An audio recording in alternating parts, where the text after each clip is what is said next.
రైతులు ఎలా ఉన్నారు బాబా ఈ ప్రభుత్వంలో? రైతులు అసలు చండాలంగా ఉన్నారండి. వాళ్ళకి గిట్టుబాటు ధరలు లేవు. ఎవరు మాట్లాడితే ఎవరిని అరెస్ట్ చేస్తారో తెలీదు, ఎవరిని జైల్లో దింగుతారో తెలీదు, ఇవాళ నేను ఉంటానో ఉండనో కూడా తెలీదు. నా పరిస్థితి కూడా అంతే. ఇప్పుడు మీడియాలో ఉన్నా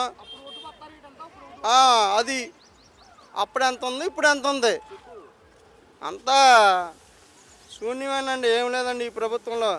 సంపద సృష్టించడం అంటే ఏంటంటే ఇప్పుడు బాగా సంపద సృష్టిస్తున్నాడు. ఏం సంపద తెలుసా? ఇగో సామాన్యుల మీద హైవే ఎక్కితే కేసు, హెల్మెట్ లేదని కేసు. ఏమండి, నేను 200 రూపాయలు పెట్టుకొని ఆయిల్ కొట్టించుకొని పోతా. 200 రూపాయలు ఆయిల్ కొట్టించుకొని పోతున్నా విజయవాడ. నా దగ్గర 100 రూపాయలు ఉన్నాయి, నా దగ్గర లేవు. నేనేం చేయాలి? కేసు రాస్తున్నారు.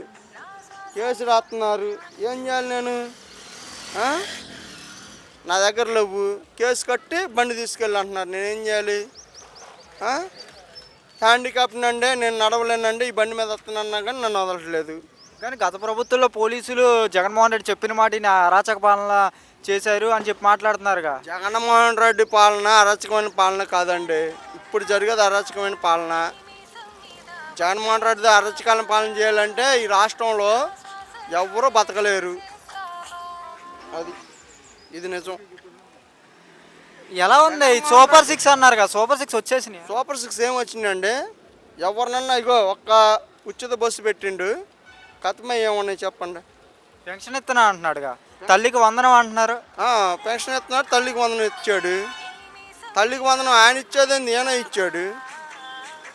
ప్రతి బిడ్డకి ఇస్తానని ఇచ్చాడు అంటగా. ప్రతి బిడ్డకి ఇచ్చారండి, నేను కాదంటలేదు. అసలు నాకు కాదు న్యాయం జరగాల్సింది, ప్రతి మనిషికి న్యాయం జరగాలి. పాలన అంటే ప్రతి మనిషికి న్యాయం జరగాలి.